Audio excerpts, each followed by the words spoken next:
Assalamualaikum warahmatullahi wabarakatuh. Sahabat-sahabat sekalian, semua muslim pasti mendambakan akhir hayat dari kehidupannya adalah akhir hayat yang indah. Artinya terbebas dari su'ul khatimah. Lalu bagaimana supaya kita bisa terhindar dari su'ul khatimah? Buku yang akan kita review akan menjelaskan semuanya.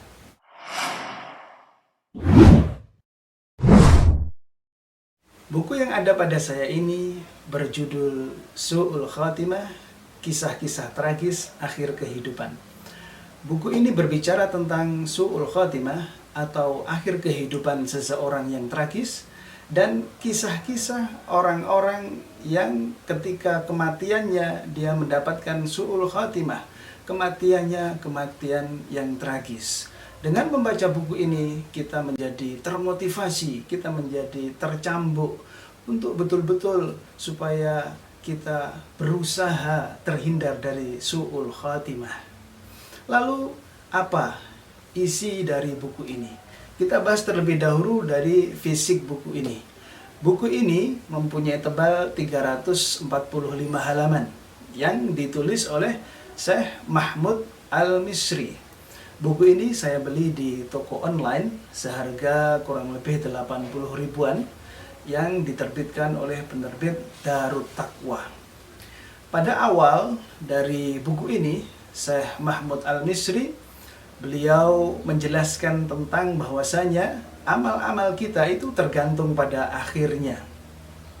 Sehingga apabila seseorang itu mempunyai amalan terakhirnya yang bagus, maka insya Allah perjalanan berikutnya di akhirat yang dimulai dari alam kubur juga akan menyenangkan dan mudah. Begitu juga sebaliknya, apabila seseorang ketika di dunianya, di akhir hayatnya terutama mempunyai amalan yang buruk, maka nanti perjalanan yang berikutnya juga akan begitu sulit, bahkan menyakitkan.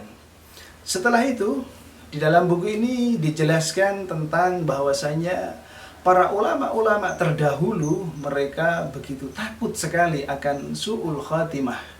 Mereka betul-betul selalu berdoa kepada Allah supaya terhindar dari su'ul khatimah. Di antaranya dikisahkan Abu Hurairah radhiyallahu anhu yang ketika sakit lalu dikunjungi oleh sahabat yang lain dan kemudian bertanya kepada Abu Hurairah. Yang saat itu didapati Abu Hurairah sedang menangis. Kemudian ditanya, "Wahai Abu Hurairah, kenapa engkau menangis?" Katanya Abu Hurairah, "Perjalananku masih panjang, namun bekalku alangkah sedikitnya." Jadi beliau begitu takut dengan su'ul khatimah, merasa bahwasanya amalannya masih begitu sedikit sekali. Kemudian penjelasan yang berikutnya dari buku ini setelah itu yaitu tanda-tanda su'ul khatimah. Tanda-tanda ini disebutkan di sini ada tanda-tanda sebelum kematian atau saat-saat menjelang kematiannya. Kemudian juga ada tanda-tanda ketika pemakamannya. Lalu ada tanda-tanda selesai pemakamannya. Di antara contoh yang disebutkan di dalam buku ini tentang tanda-tanda sebelum kematiannya, yaitu di antaranya orang ketika menjelang kematiannya dia sulit untuk diajak mengucapkan la ilaha illallah sehingga dia mendapatkan su'ul khatimah. Setelah itu penulis di sini juga menyebutkan tentang contoh-contoh contoh-contoh konkret dari su'ul khatimah. Di antaranya disebutkan bahwasanya ada Fir'aun, ada Qarun, ada Abu Lahab. Disebutkan di situ bagaimana tragisnya akhir hayat, kehidupan dari Qarun, kehidupan Fir'aun, kemudian Abu Lahab, dan juga banyak nama-nama yang lain, nama-nama orang-orang terdahulu yang mendapatkan su'ul khatimah.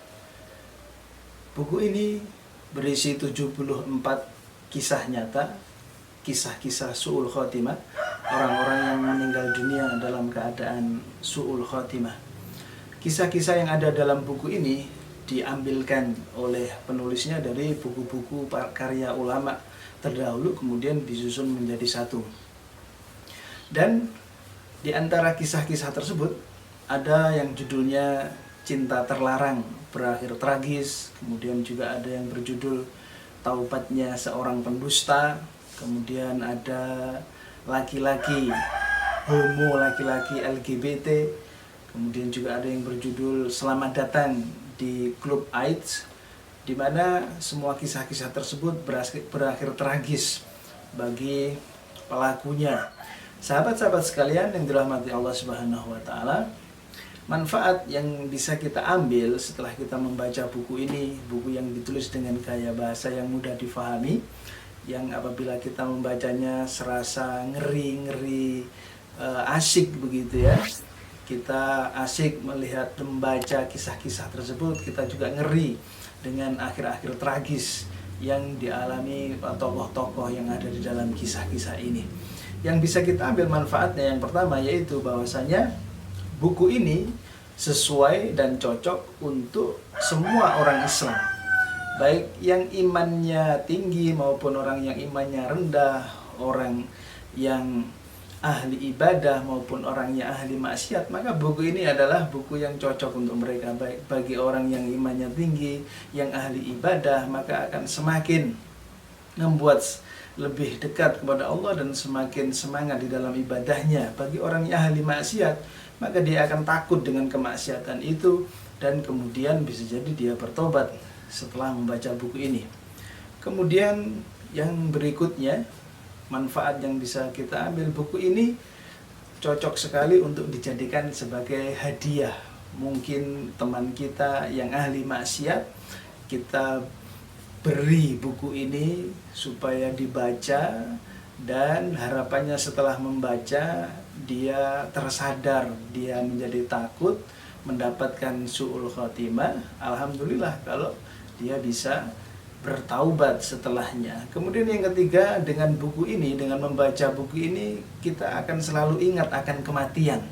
Bahwasanya kita hidup di dunia ini hanya fana sebelaka, sementara belaka, dan kita memang disunahkan oleh Rasulullah SAW untuk banyak-banyak mengingat kematian, yang dengan itu membuat kita semakin banyak beribadah, membuat kita semakin menjauhi dosa dan kedurhakaan, dan berusaha sekuat tenaga untuk hidup di atas ketaatan kepada Allah Subhanahu wa taala, sehingga nanti jauh dari su'ul khotimah.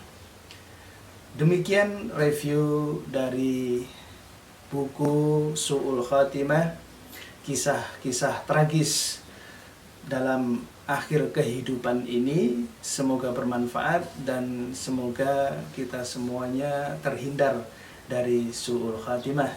Wassalamualaikum warahmatullahi wabarakatuh.